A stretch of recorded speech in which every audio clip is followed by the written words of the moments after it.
Sambil duduk. Assalamualaikum warahmatullahi wabarakatuh.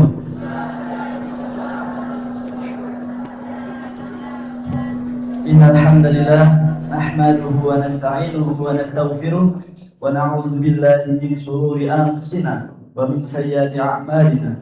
May yahdihillahu fala mudilla lahu wa may yudlilhu fala hadiya lahu. Asyhadu an la ilaha illallah wa asyhadu anna Muhammadan 'abduhu wa rasuluh. La nabiyya wa la rasula ba'da. Amma ba'd. Yang pertama-tama, marilah kita panjatkan puji syukur kita kehadirat Allah Subhanahu wa taala yang telah memberi kita nikmat iman serta sehat sehingga kita dapat melaksanakan acara pada pagi hari ini dengan keadaan yang sehat walafiat. Salawat serta salam selalu kita curahkan kehadirat Nabi besar kita baginda Rasulullah Sallallahu Alaihi Wasallam yang telah membimbing kita dari zaman kegelapan menuju zaman yang terang benderang, yakni ad-dinul Islam wal iman. Perkenalkan, nama saya Ezra dari kelas 11. Kali ini akan menemani kalian sebagai MC pada acara pada pagi hari ini.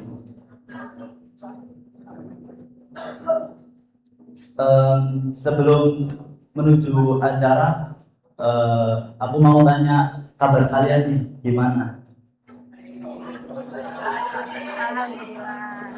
Alhamdulillah ya, baik semua ya.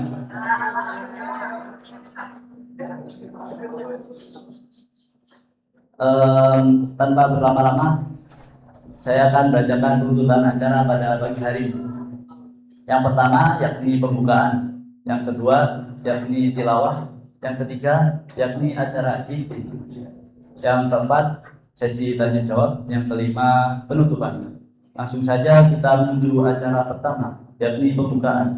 Mari kita buka acara pada pagi hari ini dengan bacaan basmalah bersama-sama. Bismillahirrahmanirrahim. Menuju acara yang kedua, yakni tilawah yang akan dibacakan oleh Ananda Afif. Kepada Ananda Afif, waktu dan tempat kami persilahkan.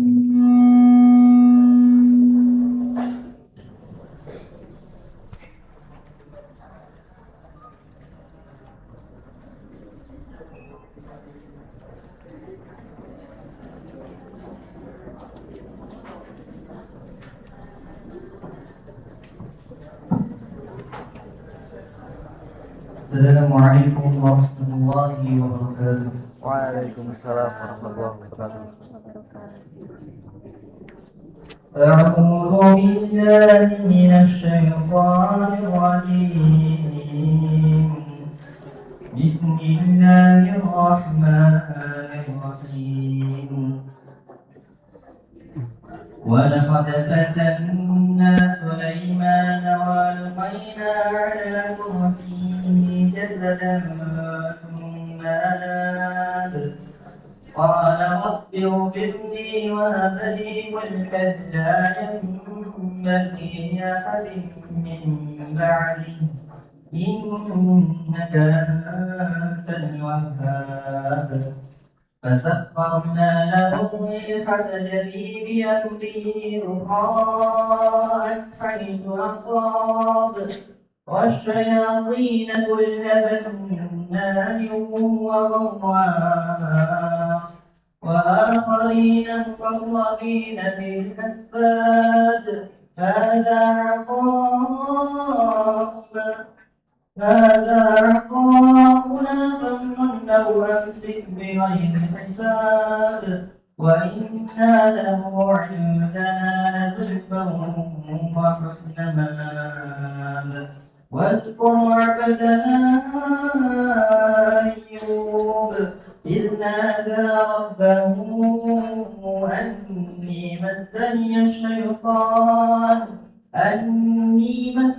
الشيطان بنصب وعذاب ارقد برجلك هذا مغتسل بارد وشراب ووهبنا له أهله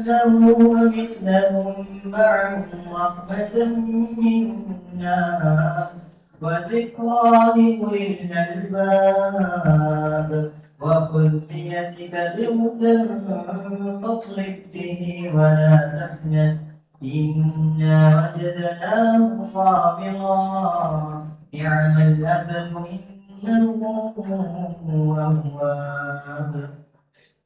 السلام عليكم ورحمة الله وبركاته. Waalaikumsalam warahmatullahi wabarakatuh.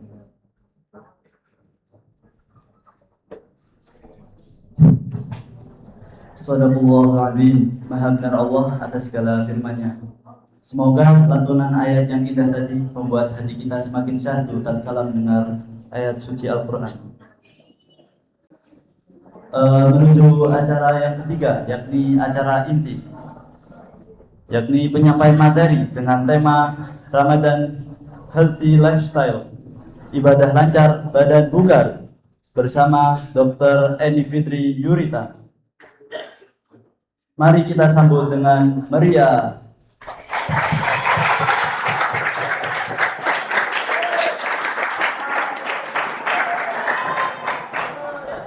Bismillahirrahmanirrahim.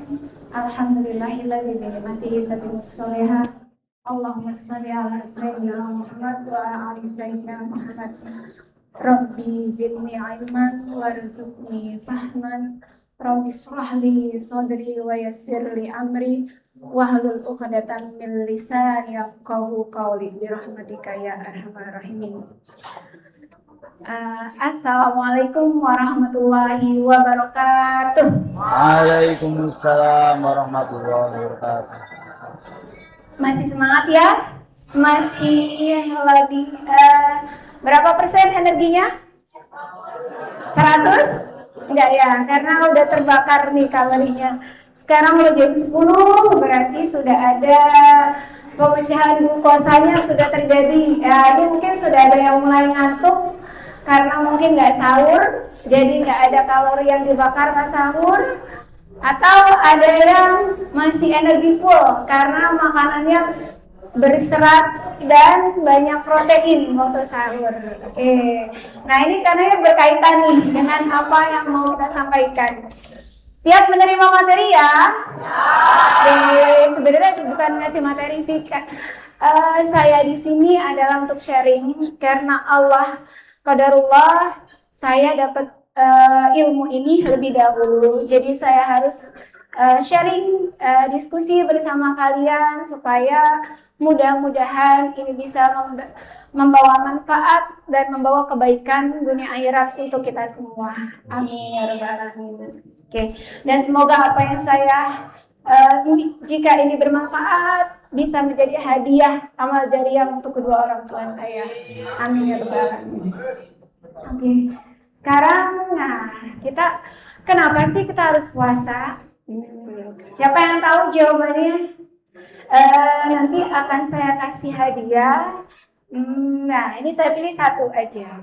Nah kayaknya putranya agak rame, berarti udah siap. Ya. Coba yang putra, saya minta satu. Ya, yang mau ditunjuk apa mau mengacungkan diri sendiri? Tunjuk ya. Oke. Mau ditunjuk aja? Oh ini Mas yang depan kayaknya udah jawab saya. Ya udah Mas. Ayo Mas. Kenapa sih kita harus berpuasa? Masya Allah.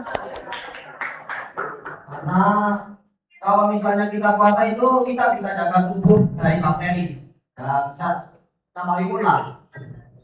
Ada lagi? Udah itu aja. Mas namanya siapa? Firman. Masya Allah, tabarakallah. Oke, jazakallah ya Mas Firman. Bagus.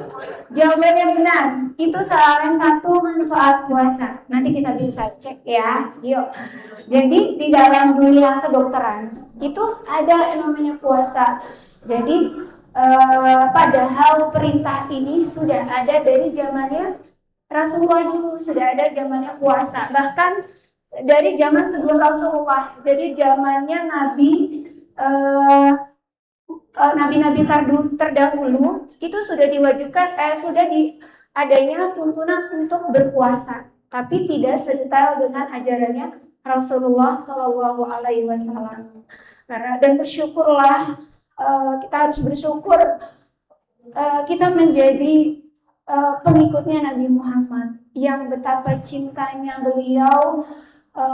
Ajaran ini benar-benar semuanya itu untuk kebaikan kita, ya. Nah, salah satunya, dan puasa ini adalah menurut saya adalah ajaran saking cintanya Allah pada manusia. Allah itu bikin kewajiban berpuasa. Mungkin kalau kita tidak berpuasa, kita tidak akan sehat dan kita tidak akan bisa menjalani hidup ini dengan baik. Tidak bisa aktivitas. Nah, ada apa sih di balik puasa itu? Ya, cintanya Allah itu begitu, di setiap apa yang Allah wajibkan itu terdapat hikmah, terdapat kebaikan untuk manusia. Ya, oke. Jadi di dalam definisi di dalam kedokteran, puasa itu sebagai intervensi. Jadi di dunia medis itu ada ya, kalau misalnya kalian mungkin ke rumah sakit mau operasi disuruh puasa dulu ya, gitu ya. Nah, tapi puasanya beda sama dengan puasa yang diajarkan di Rasulullah. Jadi kalau di dalam kedokteran, intervensi untuk mengatur metabolisme, yaitu apa? Nggak boleh makan sama minum, ya. Jadi dibatasi kalorinya. Untuk apa? Untuk tujuan tertentu. Nah, biasanya juga dengan rentang waktu tertentu. Apa yang mau diharapkan dari dunia medis? Yaitu adanya pergeseran metabolisme, peningkatan autofagi, perbaikan sensitivitas insulin. Nah, terus ada lagi apa? Untuk mengetahui keadaan basal metabolisme. Jadi keadaan kita tanpa dipengaruhi makan dan minum. Makanya disuruh untuk berpuasa. Oke, slide selanjutnya. Nah, kalau dari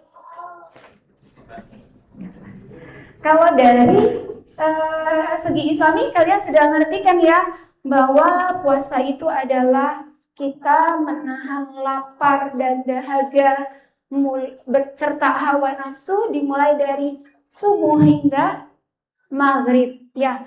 Jadi rentan waktunya berbeda setiap negara. Jadi tapi rata-rata berapa? 12 sampai 16 jam. Jadi bersyukur kita ada di Indonesia nih 14 jam. Jadi ada di belahan bumi lain yang puasanya sampai berapa? 16 sampai 18 jam. Ya, nanti bisa dicek, ada di YouTube sekarang banyak informasi, ya. Oke. Nah, apa sih yang terjadi pada tubuh kita selama kita puasa? Oke. Pertama nih kita makan ya, tadi sahur ya. Setelah kita sahur 0 sampai 2 jam awal, tubuh kita ini masih pakai energi dari apa yang kita makan selama sahur. Jadi, nah sekarang udah jam berapa? Wah, berarti udah lewat nih ya. Jadi 2 jam awal ini kita masih energi sekali tuh, karena glukosa yang kita dapat dari hasil pembakaran makanan yang kita makan masih banyak, ya. Terus gimana kalau yang nggak sahur? Nah, mungkin masih ada sisa makan semalam. Kadang ada nih yang niat nggak sahur ya. Nggak usah sahur deh, makan aja malam-malam biar paginya nggak lemes. Nah, itu masih ada sisa kalori. Jadi, pagi 2 jam awal tergantung apa yang kita makan. Tapi, apa yang kita makan menentukan tingkat kalori, tingkat kebugaran tubuh kita, ya. Nah, nanti kita bisa cek lagi apa sih sebaiknya yang harus kita makan. Nah, sekarang kita tahu dulu. Jadi, setelah 2 jam awal, jadi 2 sampai 6 jam, tubuh kita karena udah nggak ada glukosa, kita kan nggak makan, ya. Jadi, tubuh kita ini mengaktifkan sistem baru. Jadi maha besar Allah itu sistem tubuh kita ini nggak ada yang nyuruh jalan sendiri, ya. Itu langsung karena nggak ada makanan. Nah, mungkin kalau kita lagi nggak puasa, kita udah mulai lapar. Oh, aku nanti harus makan ini nih. Nah, jam-jamnya istirahat ya. Oh, aku lapar, aku mau makan ini. Nah, itu tubuh itu udah memberi sinyal ke otak. aku lapar, butuh makanan. Makanya kalian tuh buru-buru ke kantin gitu ya. Jadi atau bawa bekal yang kalian bawa. Nah, pada saat puasa, sunatullah Allah itu mengaktifkan metabolik lainnya, metabolik alternatif. Jadi dengan sendirinya tubuh akan mengaktifkan glikogen yang ada di dalam hati dan otot kita. Itu akan diolah glukosa, timbunan glukosa yang ada dalam glikogen ini menjadi sumber energi, menjadi glukosa. Nah, akhirnya kita setelah tadi itu masih bisa aktivitas, makanya kalian masih bisa belajar, masih bisa dengerin ustaz ya. Nah, masih bisa aktivitas. Kemudian, nah ini berlangsung berarti sampai 6 jam kira-kira, yaitu sekitar berapa tadi kalau sahurnya jam 3 berarti sampai udah mulai jam 10 nih. Nah, oke. Karena kan sahurnya berbeda dan makanan yang dimakan pun berbeda. Oke. Pada saat setelah 6 jam awal, di 6 sampai 12 jam, karena sudah tidak ada makanan, tubuh udah bikin sinyal. Udah nggak ada makanan, hemat ya. Nanti kehabisan makanan kita nggak bisa jalan, gitu ya. Kenapa? Karena otak kita ini makanan utamanya adalah glukosa. Otak kita 4 detik aja, tuh 2, 3, 4 nggak dapat makanan, kita bisa koma. Ya, jadi bahwa penting sekali makanan atau glukosa yang paling butuh banyak energi tubuh kita adalah otak. Karena kalau dia nggak dapat, kita nggak akan bisa berjalan, berpikir logis. Oke. Nah, sehingga karena sudah tidak ada makanan dalam mode penghematan, hemat energi gitu ya. Nah, dan tubuh kita tidak kemasukan makanan. Nah, di dalam, nanti kita lihat di organ-organ lebih detailnya. Nah, di pankreas ini kalau tidak ada makanan, pankreas kita ini nggak ngeluarin insulin. Nah, keseringnya kita lihat pasti insulin itu adalah hormon yang dia sensitif terhadap makanan. Kalau kita makan, insulin kita ini akan teraktivasi. Untuk apa? Untuk mengolah makanan yang kita makan. Jadi kenapa pada orang yang diabetes terjadi gulanya tinggi? Karena insulinnya udah nggak sensitif. Jadi ada makanan dia cuma bengong. Dia nggak mau ngolah. Itulah makanya terjadi diabetes berhubungan dengan sensitivitas insulin. Nah, akhirnya insulin kita ini tidak keluar karena nggak ada makanan ya. Akhirnya terjadi penurunan. Penurunan produksi insulin ini akan membuat insulin kita jadi lebih sensitif ya. Jadi dia kalau ada makanan, aku akan ngolah gitu. Dibanding dengan orang yang sering banget makan. Jadi ada orang nih 1 jam makan. Insulin itu capek karena bingung. Aduh, aku belum selesai kerja, udah ada lagi makanan. Makanya sensitivitasnya jadi berkurang. Itulah mengapa orang-orang yang gula darahnya tinggi terus sensitivitasnya menjadi rendah. Ya, itu kaitannya. Terus apalagi ketika insulin turun, nah kebalikannya hormon growth atau growth hormon yang ada di otak ini teraktivasi. Fungsinya apa sih growth hormon itu? Nah, growth hormon ini yang membuat kita bisa tumbuh. Kalian bisa dari kecil hingga menjadi balita, menjadi remaja, itu peran dari growth hormone. Dia yang mengaktifkan tulang-tulang kita, otot-otot kita itu berkembang. Ya, oke, slide. Nggak apa-apa. Jadi, terus apalagi terjadi pada saat 6-12 jam itu? Peningkatan noradrenalin. Noradrenalin ini apa? Itu adalah hormon-hormon baik. Jadi hormon-hormon kebahagiaan. Jadi makanya ya Masya Allah, Allah ciptakan kita itu 1 bulan ini berpuasa. Karena Allah ingin buat kita bahagia. Allah ingin buat kita ngilangin stres kita. Ya mungkin selama 11 bulan udah banyak banget tuntutan sekolah, tuntutan lingkungan, Nah, Allah ini ingin menghibur kita. Allah berikan booster serum hormon kebaikan, ya, hormon kebahagiaan. Bahkan ya, di orang non-muslim itu sekarang sudah banyak yang melakukan puasa untuk mendapatkan ini, ya, karena mereka nggak ada tuntunan puasa. Mereka tuh hanya mengejar dunia. Makanya mereka beda. Mereka tuh stres mungkin ya. Kelihatannya mereka baik-baik aja. Terus misalnya kayak orang yang penyanyi di luar negeri, mereka nyanyi bahagia, itu yang nampak luar. Tapi ya menurut penelitian, angka depresi, angka bunuh diri, angka gangguan jiwa di negara-negara non-muslim itu tinggi. Suicide-nya tinggi. Itulah makanya alhamdulillah Allah memberikan ajaran kita ini, salah satunya untuk meningkatkan mental kita, kesehatan mental. Ya, oke. Terus apa lagi? Nah ini yang mau diet, ya mungkin terasa aduh udah agak gemuk gitu ya. Tapi jangan jadiin yang utama ya, eman ya, karena pembakaran. Karena kalau kita niatnya cuma untuk diet, nah innamal a'malu binniyat.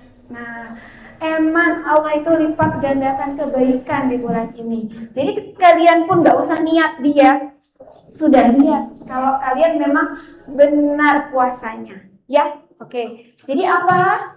Terjadi peningkatan lipolisis. Karena tadi glikogen yang udah habis, yang ada di liver sama di hati sudah menurun kadarnya. Allah mengaktifkan alternatif metabolik, yaitu pembakaran lemak. Ya, jadi makanya, nah kalau kita mau diet, kalau mau lebih langsing, itu yang perlu dibakar itu lemak, karena yang bikin kita agak besar tubuh itu adalah timbunan lemak. Nah, lemak ini tidak hanya lemak yang ada di kulit, lemak sumputan, ada lemak yang lebih bahaya, itu namanya visceral fat. Jadi kalau tubuh kita kulit sudah tidak bisa menampung dan lemak kita berlebihan di dalam tubuh, itu akan ada timbunan lemak-lemak di organ-organ visceral. Organ visceral itu apa? Jantung, liver, ya, kemudian usus, itu akan tertimbun lemak di sana. Terus apa sih? Kenapa memang kok ada lemak? Kalau ada lemak di sana, itu lebih bahaya. Apalagi kalau dia sampai di jantung. Sumbatan di jantung, akhirnya apa? Serangan jantung. Kemudian kalau dia nempel di liver, kita jadi fatty liver. Ya, fatty liver apa? Fatty liver itu yang bikin orang itu, liver itu kan fungsinya untuk detox, ya, untuk detoksifikasi. Kalau dia ketempelan lemak, fungsinya berkurang. Akhirnya dia tidak bisa mendetoks, mengeluarkan racun yang ada di tubuh dengan sempurna. Akhirnya apa? Seringkali saya dapati pasien-pasien yang ini mirip sekali. Orang sakit lambung dengan orang fatty liver itu mirip.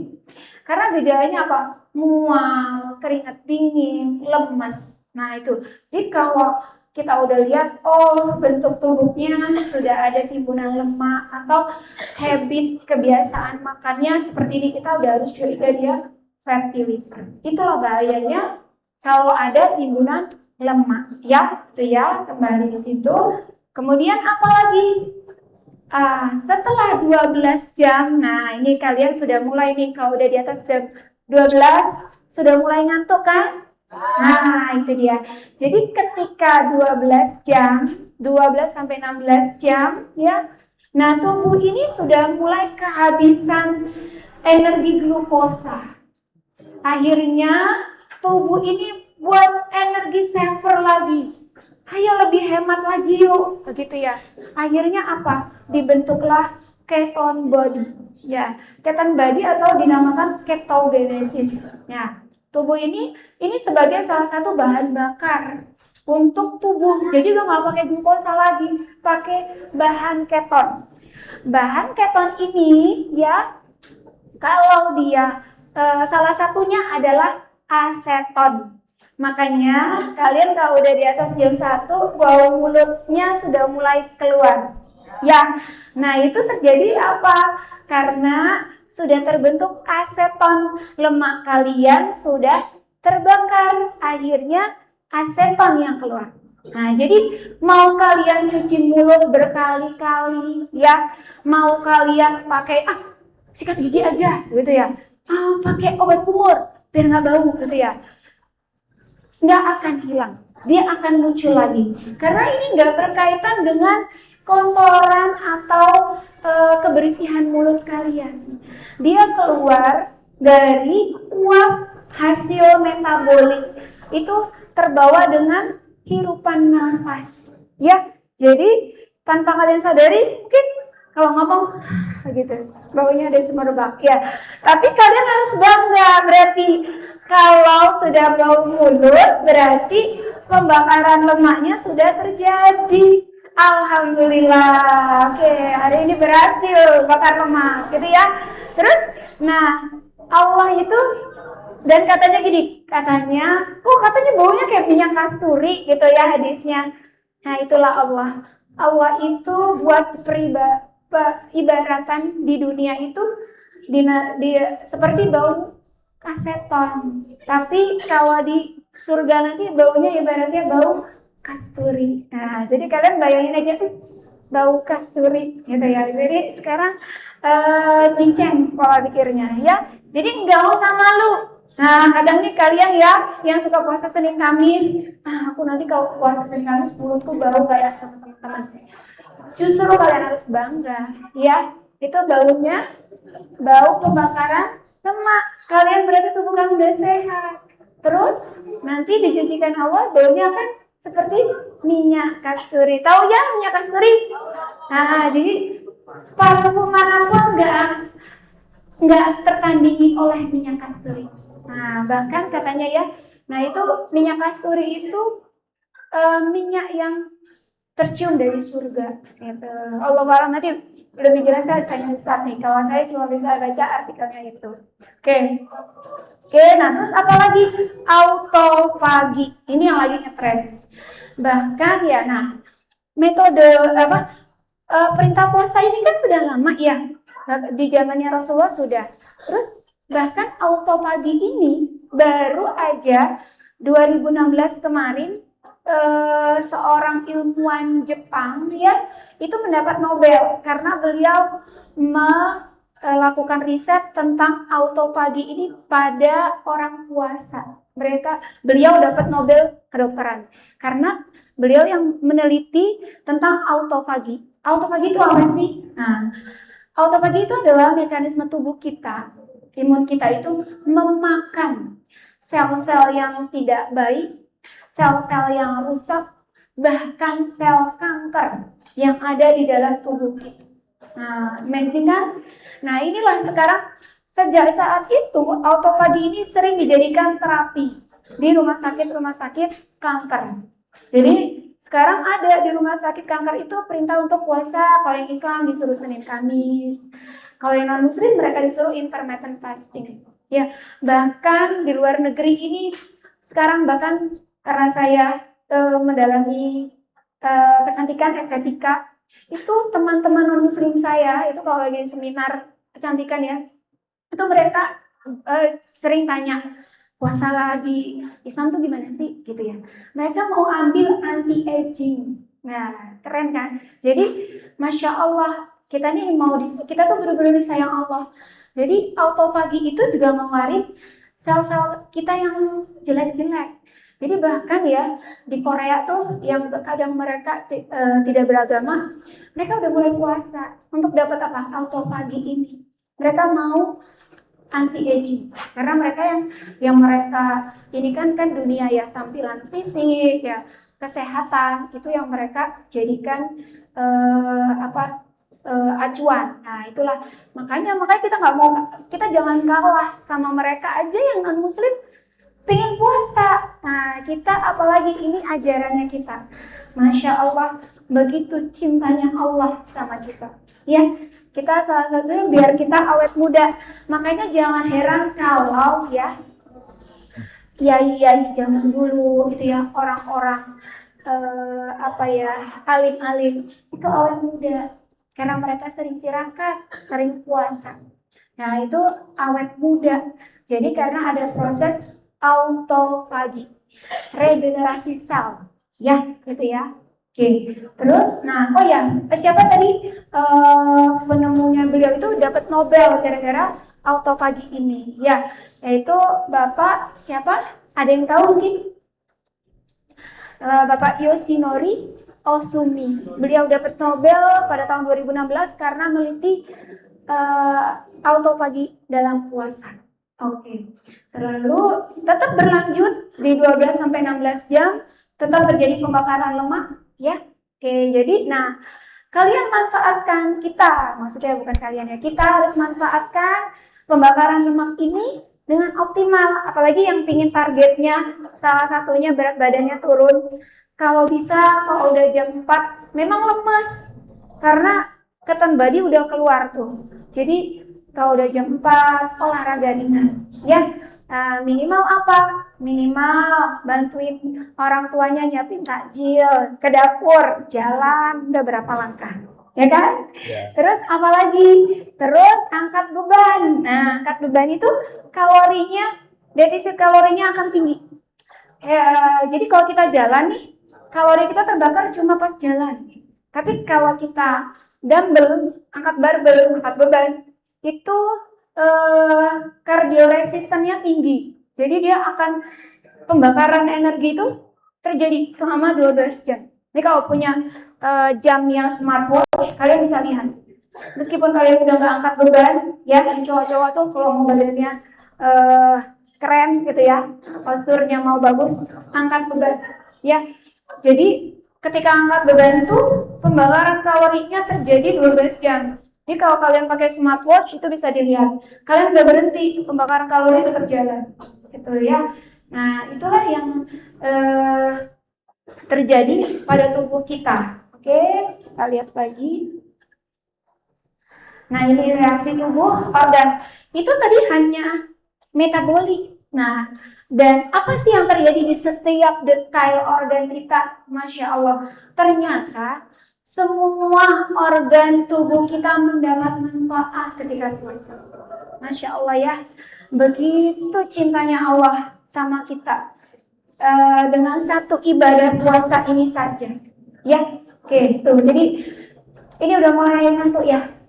Ya, ayo gerak-gerak dikit biar nanti pembakarannya jadi lebih terbakar kalorinya. Oke. Udah masih mau terusin? Masih ya? Oke, yuk. Jadi apa saja sih reaksi organ tubuh kita saat berpuasa? Nah, ini nanti kita ada saya ada video. Nanti kita bisa lebih mungkin anak-anak yang apa ini ya? Dia kinestetik, dia butuh yang bergerak-bergerak. Oke, ya. Ini terjadi tuh di dalam mulut. Ini saya cepat aja ya. Jadi di mulut itu kan mulut kita nih tetap keluar air ludah ya, meskipun kita nggak makan. Kalau nggak kita kering dong ya. Nah, air ludah kita ini ketika kita nggak makan, dia akan jadi apa? Antibakterial, antimikrobal. Ya, jadi dia jadi apa? Dan tetap ada. Jadi kita tidak akan kekeringan. Oke, kemudian ini di hati tadi terjadi pembakaran glikogen, kemudian di empedu. Nah, empedu itu tahu ya, empedu itu adalah organ pencernaan yang apa? Menghasilkan enzim untuk mengolah lemak. Ya, jadi kalau kita keseringan makan lemak, enzim pankreatin kita itu yang ada di kantung empedu, ya, itu jadi apa? Jadi mengkristal, lama-lama akan menjadi batu empedu. Ya, makanya sekarang sering ya ada berita operasi apa? Batu empedu. Salah satunya apa? Karena ada timbunan batu di kantung empedu. Nah, ketika puasa, pankreas kita ini kan nggak ada makanan. Jadinya apa? Dia akan mengemulsi enzim pankreatin ini jadi lebih kental.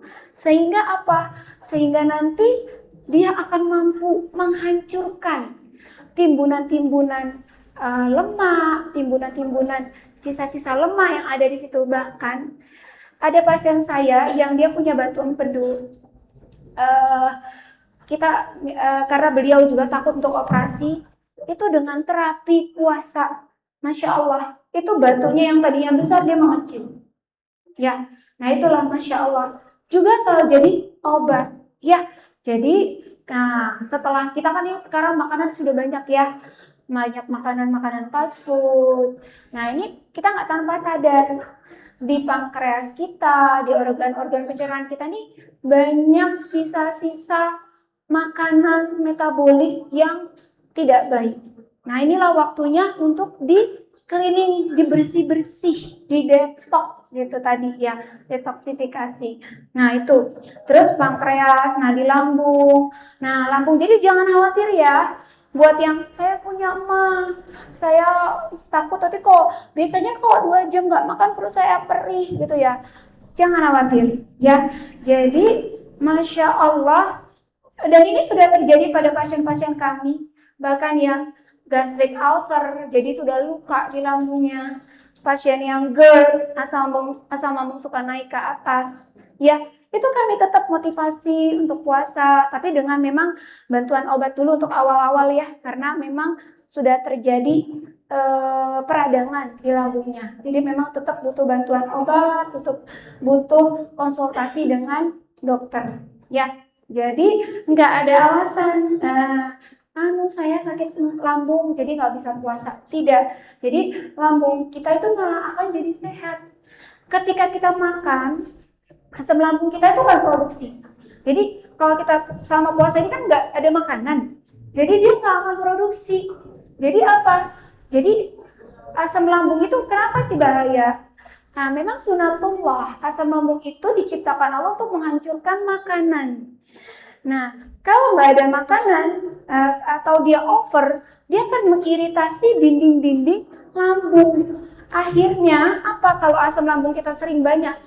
Lambung kita akan luka, lambung kita akan perih. Makanya yang suka terasa perih itu karena sudah ada peningkatan asam lambung. Oke.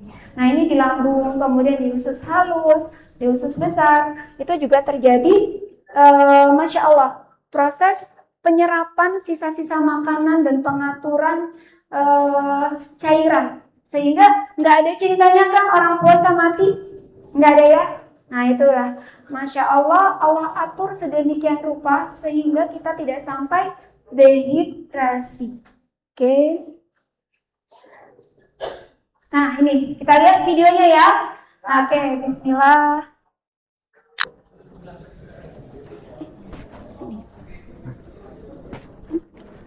Oh iya,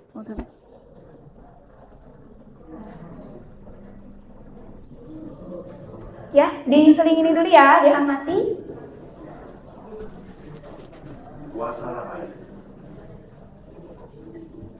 Tanya-tanya, apa sebenarnya yang terjadi pada tubuh kita saat berpuasa sekitar 13 sampai 14 jam setiap hari? Ternyata prosesnya bukan cuma soal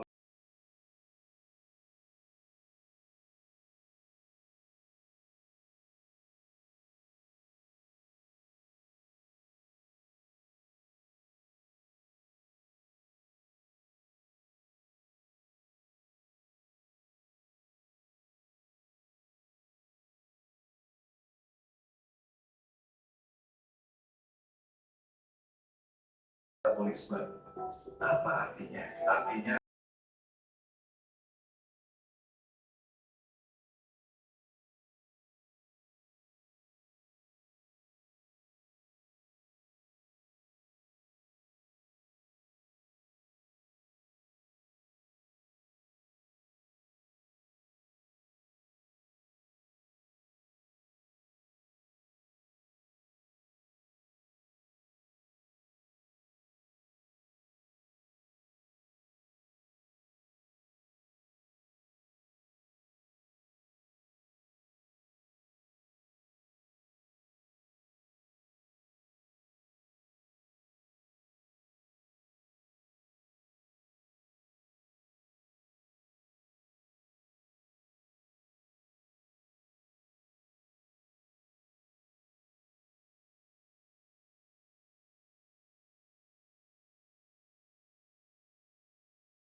menunjukkan bahwa puasa bisa merubah ulang sistem imun kita.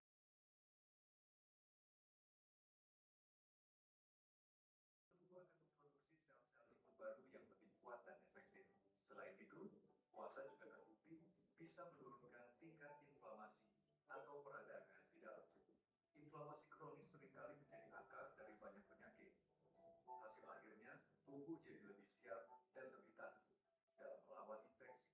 Sekarang, kita pindah ke organ vital kita, yaitu jantung. Ternyata, puasa juga punya manfaat luar biasa untuk kesehatan jantung. Banyak penelitian yang mengaitkan puasa dengan penurunan kadar kolesterol jahat atau LDL, penurunan tekanan darah, dan juga penurunan risiko penyumbatan pembuluh darah.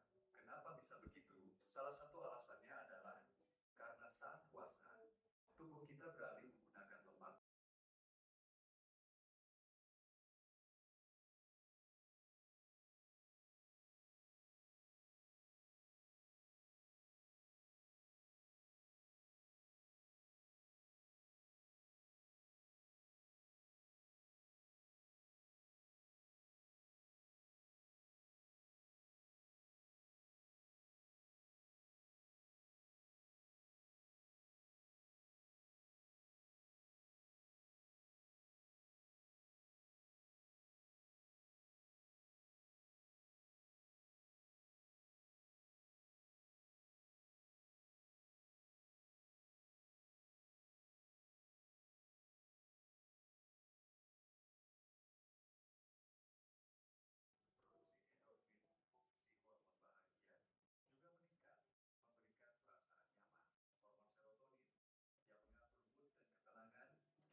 dengan animasinya yang ada.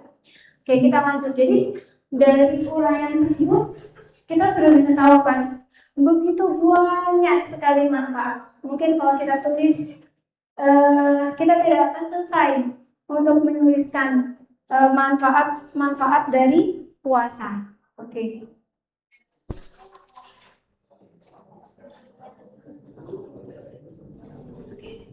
Oke, lanjut ya.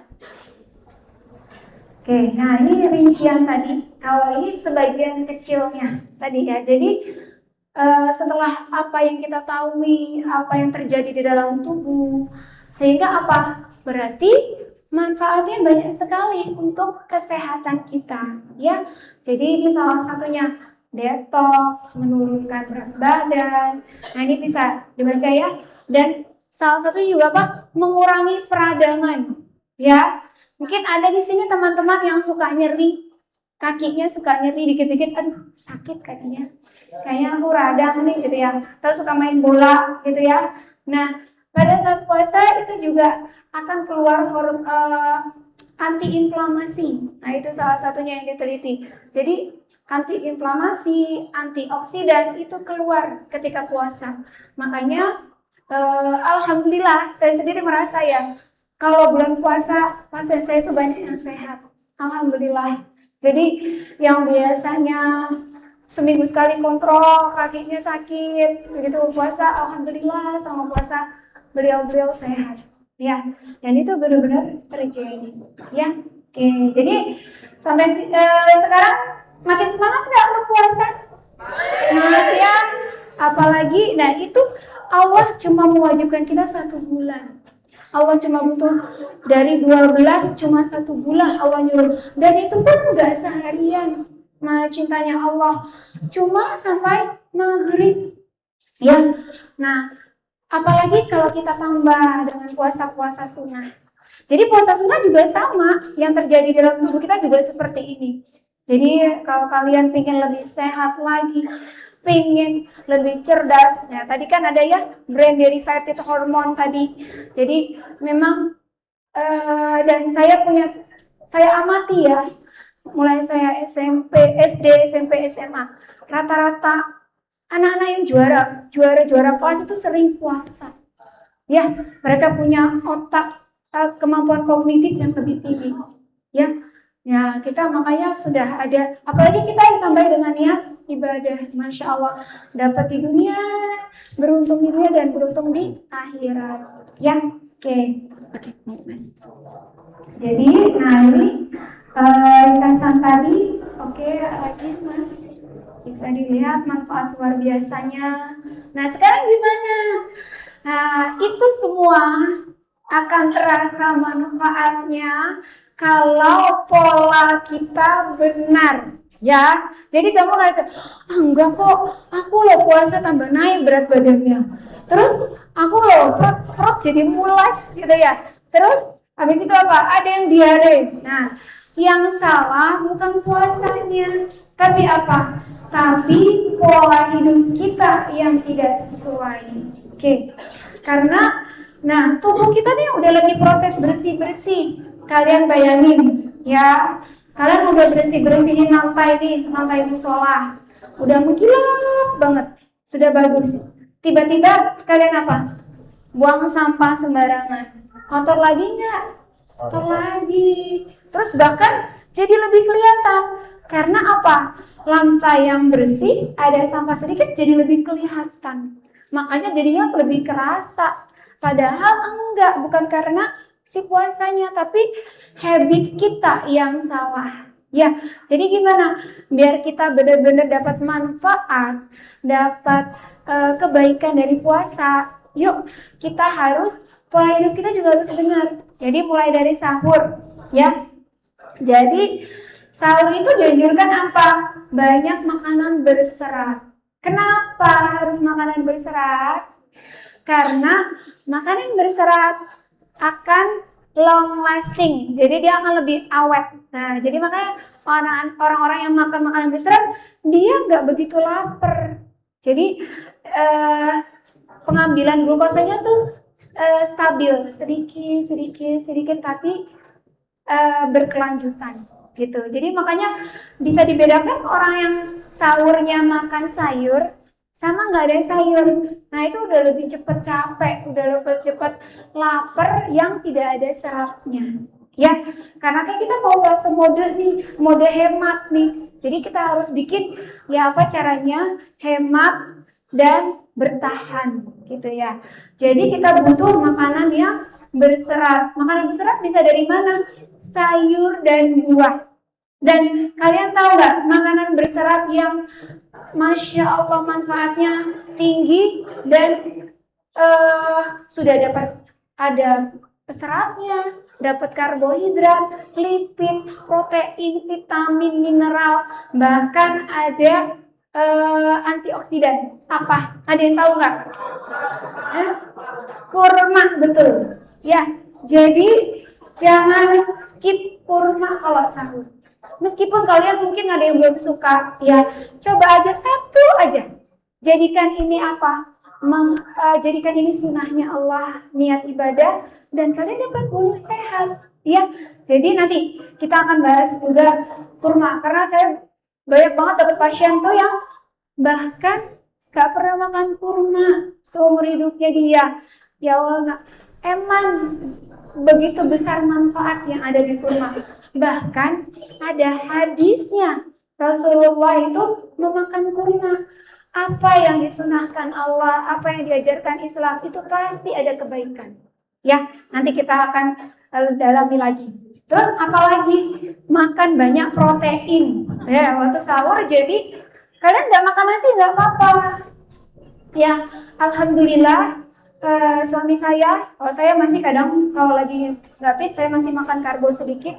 Suami saya sudah satu tahun, mulai beberapa tahun ini, setiap sahur Ramadan dan Senin Kamis, beliau nggak makan karbo, cuma makan telur rebus satu sama kurma 3 maksimal, bahkan kadang cuma 1 dan air putih. Dan beliau bisa olahraga tetap, bisa tetap praktek, bisa tetap antar jemput anaknya, ya.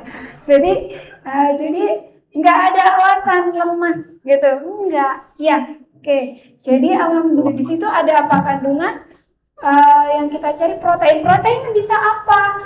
Kalian boleh makan ayam, tahu tempe, daging, ya. Bisa makan apa lagi protein? Bisa protein hewani atau protein nabati yang kalian suka.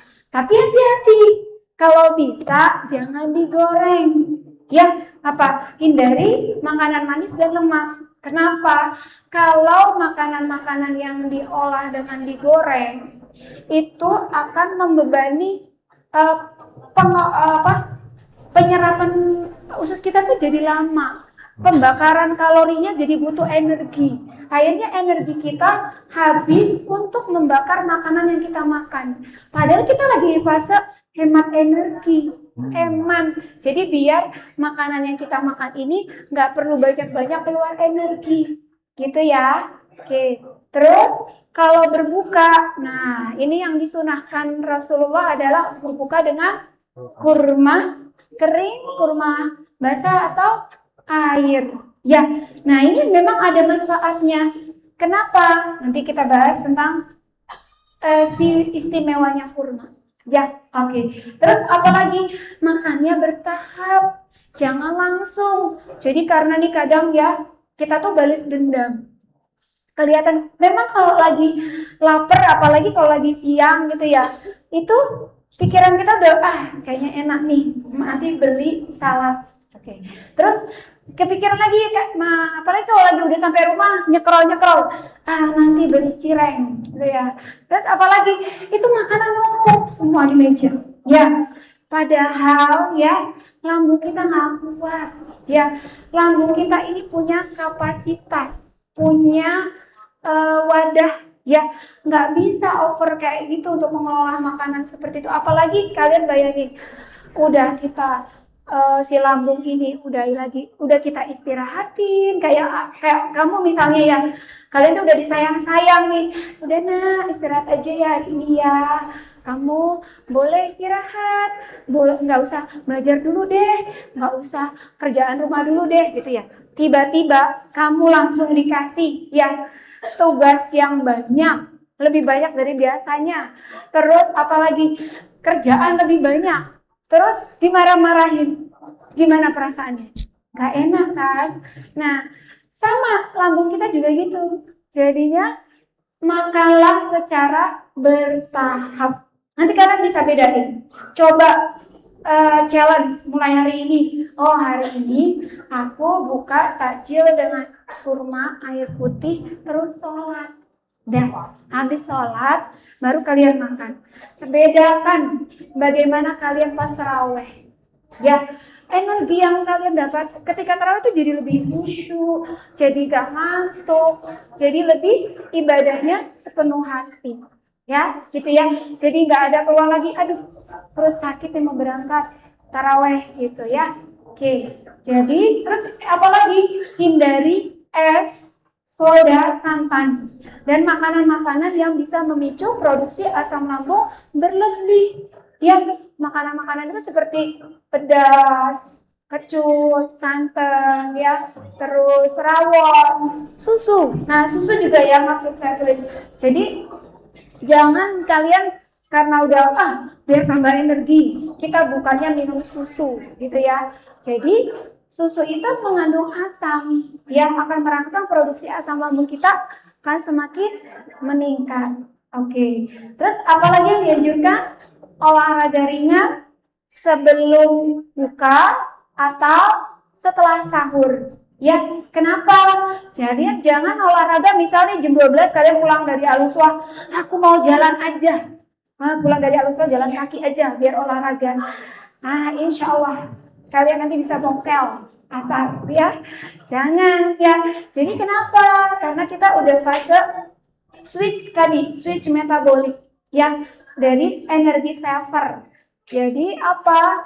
Kalau mau olahraga yaitu kita setelah sahur karena masih ada cadangan makanan dari yang kita makan, atau kalau mau body goal-nya tercapai yaitu 2 jam sebelum berbuka karena ada lipolisis pembakaran lemak. Ya, oke. Yuk. Dan istirahat yang cukup jangan lupa ya. Nah, inilah sampai ada hadisnya ya.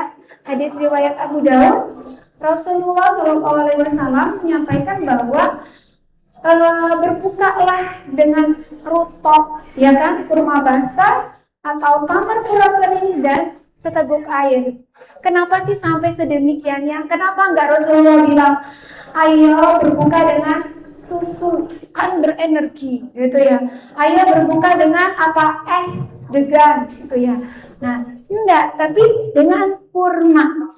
Apa sih kelebihannya si kurma? Nah, kita bahas sekali ya. Oke. Di sini semua sudah suka kurma? Sudah.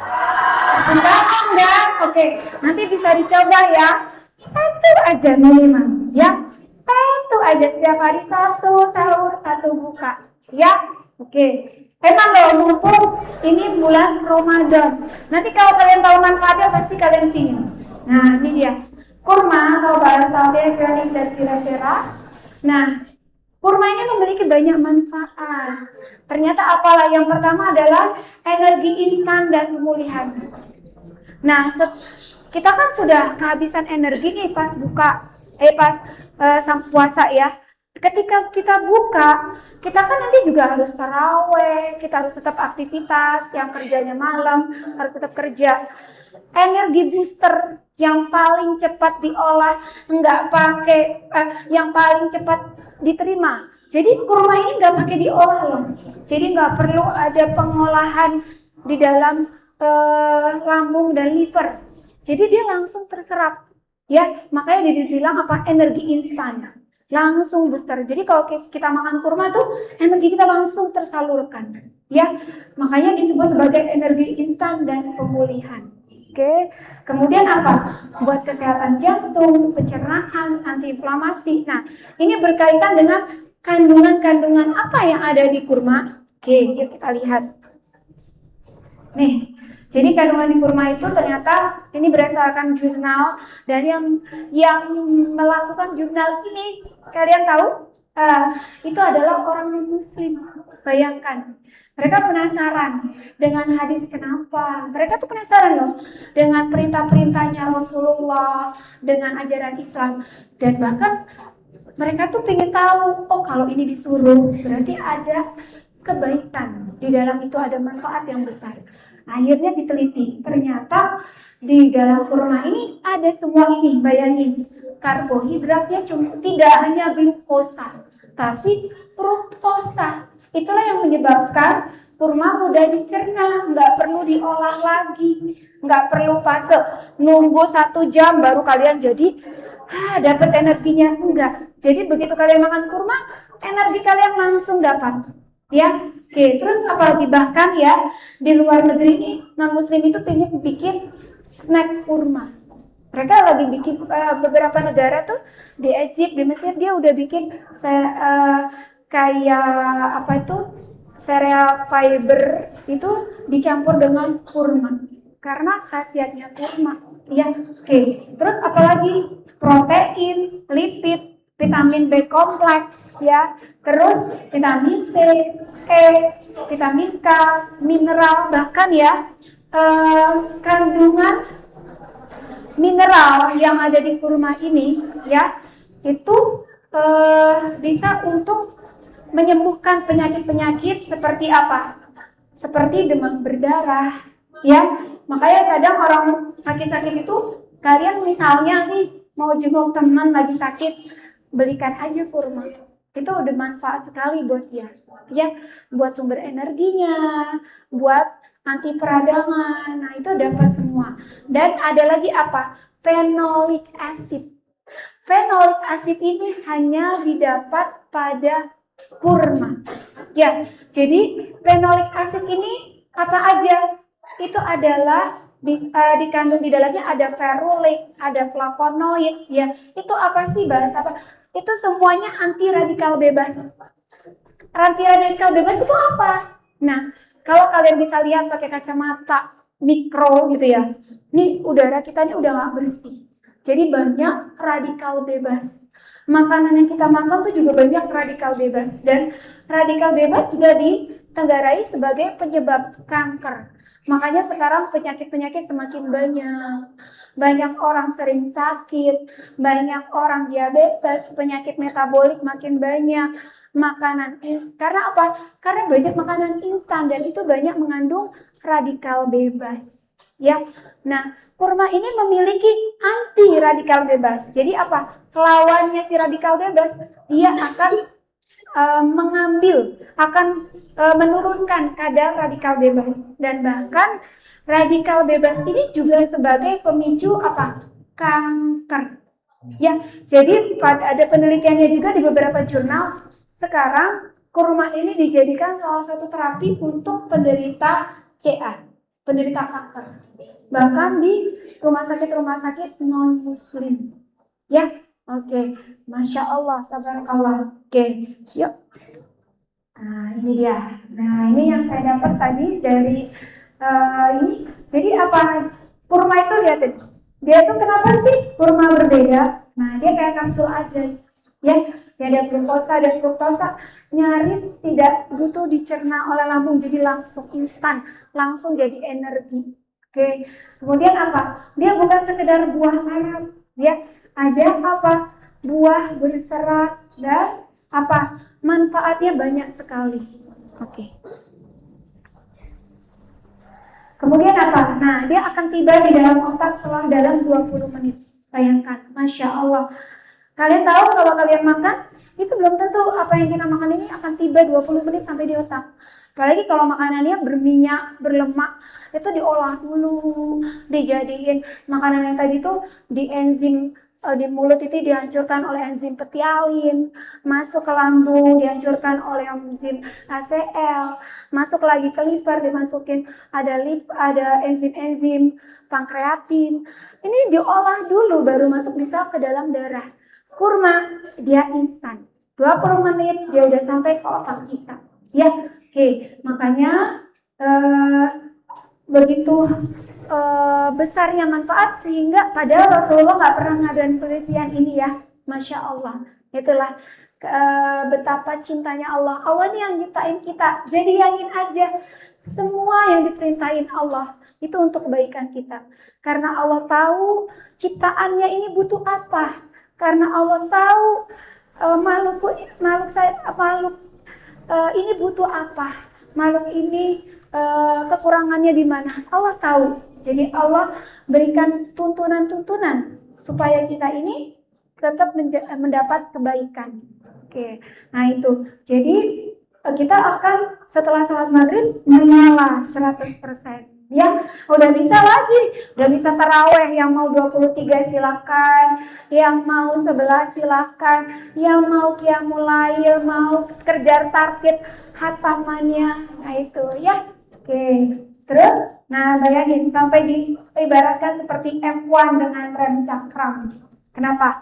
Jadi dia tuh sudah ada memang booster energinya kan cepet, tapi dia ada seratnya.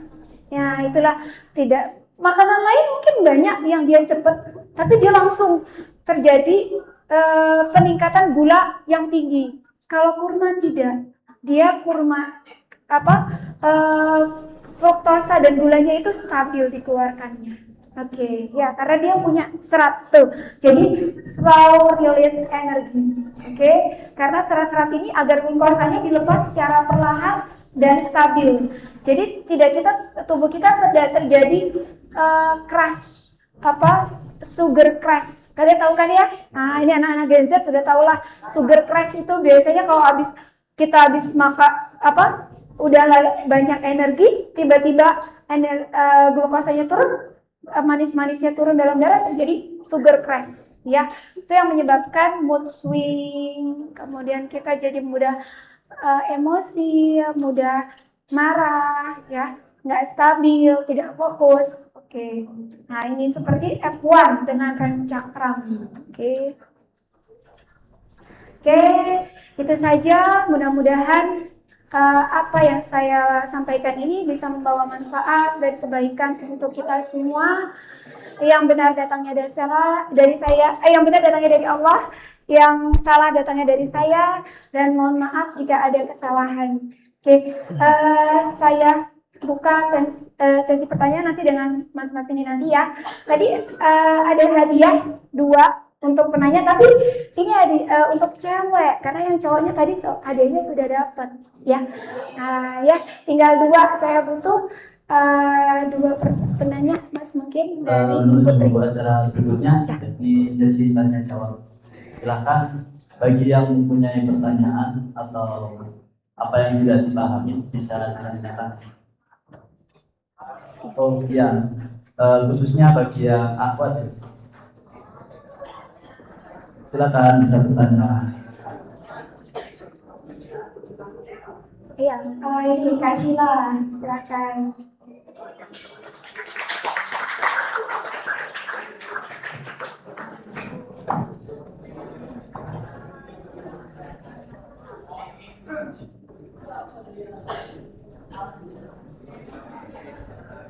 Assalamualaikum warahmatullahi wabarakatuh. Waalaikumsalam warahmatullahi wabarakatuh. Saya Sheila dari kelas 7. Izin bertanya, biasanya kalau buka puasa itu kita langsung pengen minum yang es dan manis-manis banget. Kalau secara medis, apa sih dampak buruk buat sistem pencernaan kalau kita langsung makan makanan berat dan minum minuman es saat berbuka? Masya Allah, ini pertanyaannya bagus sekali dan ini yang sering kita alami ya. Oke, Masya Allah, terima kasih Kak Sheila. Jadi kalau kita makan es atau makan makanan yang manis ya, itu akan terjadi lonjakan glukosa cepat ya, karena tadi kan tubuh kita ini udah kehabisan glukosa nih kan ya, tadi udah puasa gitu ya, dan lonjakan glukosa ini langsung tinggi, dia langsung peak gitu ya. Terus nah karena dia glukosanya tidak ada serat, tidak seperti kurma dia memiliki serat, memiliki protein ya. Nah gula yang tinggi ini akan cepat sekali turun, jadi akan cepat terserap, kemudian turunnya pun drastis, yang sering dinamakan tadi sugar crash. Ya, nanti bisa dicek lagi. Sugar crash ini sebenarnya rasa apa? Rasa tubuh pengen minta lagi. Makanya kadang kita ya, kalau habis minum es, ya kan, panas-panas nih, nggak pas puasa aja, panas-panas minum es, enak kan? Rasanya pengen nambah lagi nggak? Pengen terus. Itu yang menyebabkan sugar crash. Jadi dia cepat naik, cepat turun. Nah, akhirnya kita pengen minta lagi. Nah, itu yang menyebabkan dan itu ketika kita sugar crash, itu insulin kita langsung naik. Nah, jadi kalau insulin kita naik gimana? Insulin kita naik, akhirnya apa? Sensitivitas pengolahan makanan jadi tidak sempurna. Ya, jadi bahkan kalau kita minumnya terlalu banyak, insulinnya jadinya nggak sensitif. Jadinya apa? Itu nggak diolah semua menjadi energi. Akhirnya banyak gula yang lepas ke dalam darah. Akhirnya gula darah ketika kita ngecek glukosa, ini cek gula darah itu jadi tinggi. Nah, akhirnya apa? Glukosa darah yang tinggi itu bisa merusak semua organ. Bisa merusak kalau ke mata, lama-lama matanya buram, kemudian ke pembuluh darahnya jadi lebih tipis, dia jadi pembuluh darah kita kan kayak selang ya. Jadi kalau pembuluh darahnya tipis, kebanyakan gula, dia strukturnya udah nggak kenyal lagi, pembuluh darahnya jadi lubang-lubang. Itulah yang terjadi pada penderita diabetes karena insulinnya sudah tidak sensitif. Jadi kalau kita memang cepat dapat energi tuh, kita jadi cepat langsung enak gitu ya. Tapi nanti kita akan cepat loyo. Itu dia, sugar crash itu jadi cepat loyo. Jadi makanya nanti pas ketika mau sholat taraweh ngantuk gitu lah. Nah itu yang dinamakan sugar crash gitu ya, butuh asupan lagi akhirnya. Dan gula yang tadi itu sudah terlanjur membuat insulin kita jadi tidak sensitif gitu ya. Oke, ada, Masya Allah, pertanyaannya ada lagi kakak-kakak ini?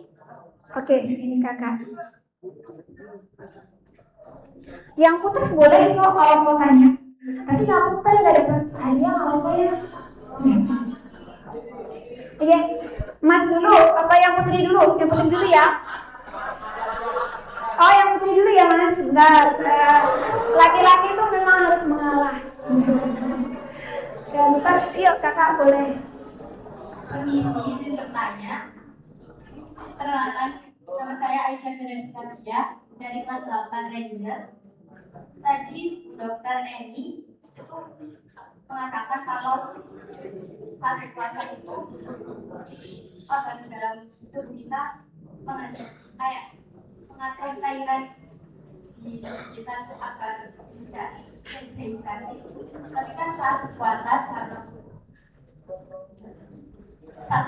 seharusnya kita minum air putih sebanyak 2 liter harusnya. Namun saat puasa kita kan cuma punya waktu selama habis maghrib sampai akhir.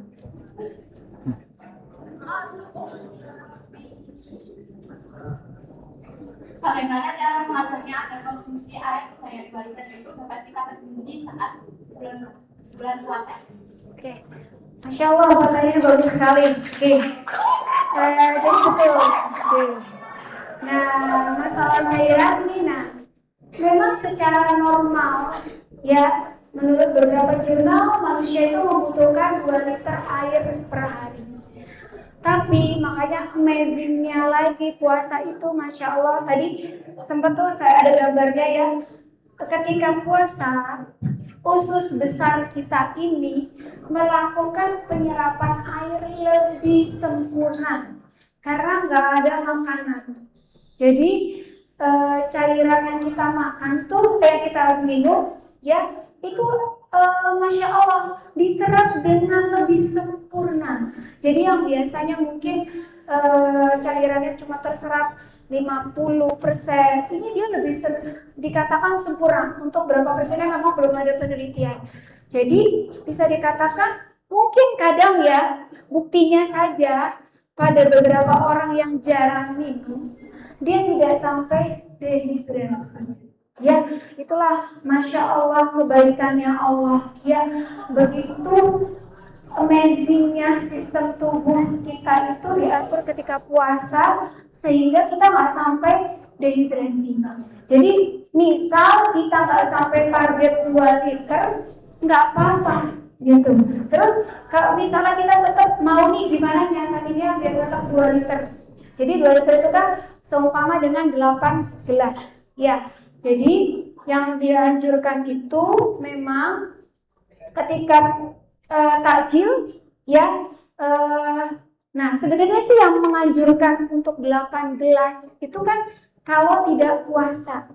Nah kalau puasa sebenarnya tidak harus 8 gelas atau 2 liter ya, karena itu tadi Allah itu menyempurnakan sistem tubuh kita ya.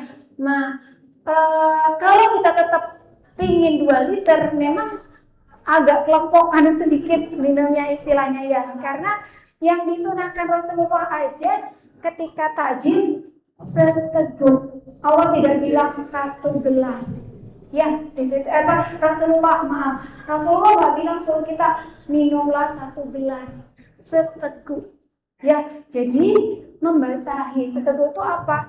Membasahi sampai kerongkongan dan lambung. Jadi klek klek klek, kerasa kan kita kalau dari kerasa ya klek. Nah itu 1 teguk. Jadi kalau diperkirakan seteguk itu seperti setengah gelas ya. Jadi kalau dihitung-hitung takjil setengah gelas ya. Nanti sebelum makan setengah gelas sudah 1 gelas ya. Setelah makan setengah gelas lagi ya, sudah 1,5 ya. Terus habis itu mau taraweh setengah gelas lagi, jadi berapa? 2 gelas. Nah kalau bisa, makanya ketika taraweh bawa minum biar kalian juga tetap hidrasinya tercukupi. Nah biasanya taraweh itu tergantung ya, ada yang dia berapa jam dan tempatnya juga. Kalau mungkin tempatnya ber-AC, mungkin tidak keluar keringat, hidrasinya tidak perlu terlalu banyak. Mungkin dia bisa bawa 600 ml air mineral. Itu sudah seperti berapa? 3 gelas ya, atau 2-3 gelas. Berarti sudah sampai berapa tadi? Sudah 5 gelas ya. Nah begitu pulang kita biasanya mau tidur ya. Nah ini ada, kalau kita mau tidur cepat pulang taraweh ya minum secukupnya saja, setengah teguk, berarti 15,5. Tapi kalau kita kan nanti masih ada apa ini, mengaji, masih ada belajar. Nah itu nanti sambil belajar, sambil tadarus ya, sambil ibadah lain, itu bisa nanti 1 gelas. Berarti sudah berapa? Sudah 16, sudah alhamdulillah. Jadi sebenarnya tidak ada, tadi pun saya sudah cari beberapa jurnal, tidak ada batasan berapa harus maksudnya untuk apakah ketika puasa kita tetap harus 8 gelas, tidak harus. Yaitu karena Masya Allah begitu hebatnya metabolik kita diatur untuk menghemat air, dan Masya Allah penyerapan airnya lebih sempurna gitu ya. Oke, mungkin teman-teman juga ada yang mau menambahkan, silakan. Oke. Terus ini untuk selanjutnya Mas. Ada lagi. Ya silakan bagi yang ikhwan tadi, silakan untuk bertanya. Assalamualaikum warahmatullahi wabarakatuh. Waalaikumsalam warahmatullahi wabarakatuh. Perkenalkan nama saya Syauki dari kelas 11, izin bertanya. Kan waktu berpuasa kita tidak boleh makan dan minum dari subuh hingga maghrib. Pertanyaan saya, bagaimana jika kita menunda berbuka puasa apakah ada dampak baik atau tidak bagi tubuh? Terima kasih. Oke. Masya Allah, dari pertanyaannya keren juga nih. Oke, terima kasih dari Mas Eko, Mas Kawan. Jadi, Rasulullah ada sunahnya puasa adalah menyegerakan berbuka. Kenapa? Karena menurut tadi apa yang terjadi di dalam tubuh kita, ketika sudah 12 sampai 16 jam. Nah, ini kenapa? Karena kalau di Indonesia sih alhamdulillah masih 14 jam ya. Ada di negara-negara Eropa itu dan di Afrika itu sampai 18 jam, Mas. Jadi kalau mungkin dia tunda, ini kan rata ya perintahnya segera berbuka, bukan buat orang Indonesia aja. Jadi harapannya apa? Ketika sudah di 16 jam, itu disegerakan buka. Kenapa? Keton body kita ini sudah banyak. Ya, pembakaran lemak itu sudah maksimal. Sehingga apa? Tubuh kita ini udah nggak punya cadangan lagi. Nanti akhirnya fasenya malah bukan ke fase pembakaran lemak, tapi pembakaran apa? Pembakaran otot. Jadi pembakaran otot dalam tubuh kita. Jadi, pembakaran otot ini tidak disarankan. Kenapa? Karena kalau terjadi pembakaran otot, pembakaran protein, jadi setelah lemak akan terjadi pembakaran protein atau namanya kelaparan, starving. Ya, jadi kalau sudah fase kelaparan, itu tubuh kita sudah akhirnya apa? Protein-protein, zat-zat baik juga akan terdegradasi. Otot-otot kita itu kan baik. Fungsinya apa? Otot ini untuk penghasil hormon, juga membantu metabolik. Nah, ini kalau dia terjadi lisis di protein, itu akan menyebabkan imun kita juga menurun. Tubuh kita akan semakin lemah. Makanya orang-orang yang di sana yang tidak makan, kelaparan, makanya badannya lebih kecil karena ototnya sudah terjadi lisis. Ya, nauzubillah min dzalik. Jadi Allah itu begitu sayangnya kita untuk segera berbuka.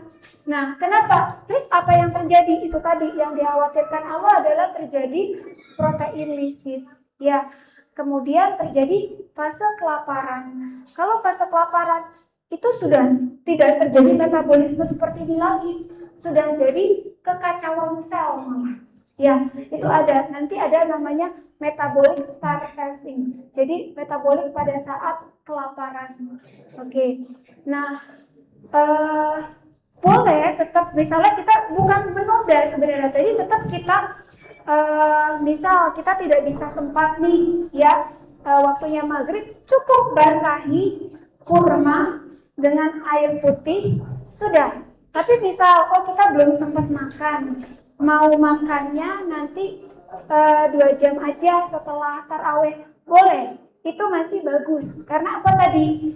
Kita sudah ada energi booster dari si kurma, kemudian kita sudah ada serat dari si kurma yang akan slow release untuk menjadi energi. Ya, jadi kalau kita terus apalagi kalau bahayanya keton acidosis. Jadi bahan keton itu kalau jumlahnya cukup aman-aman saja. Tapi kalau dia jumlahnya berlebihan, jadi badan ketonnya lebih banyak.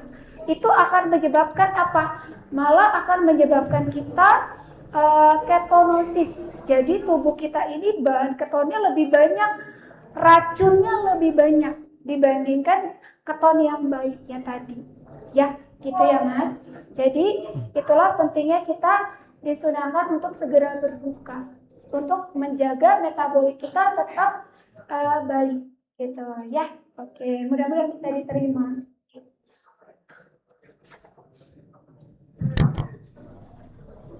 Ya, sesi tanya jawab telah selesai. Masya Allah sekali ya, dari materi yang disampaikan oleh Dr. Edi ini, kita bisa mengambil insight bahwa puasa bukan hanya perintah untuk beribadah kepada Allah, namun juga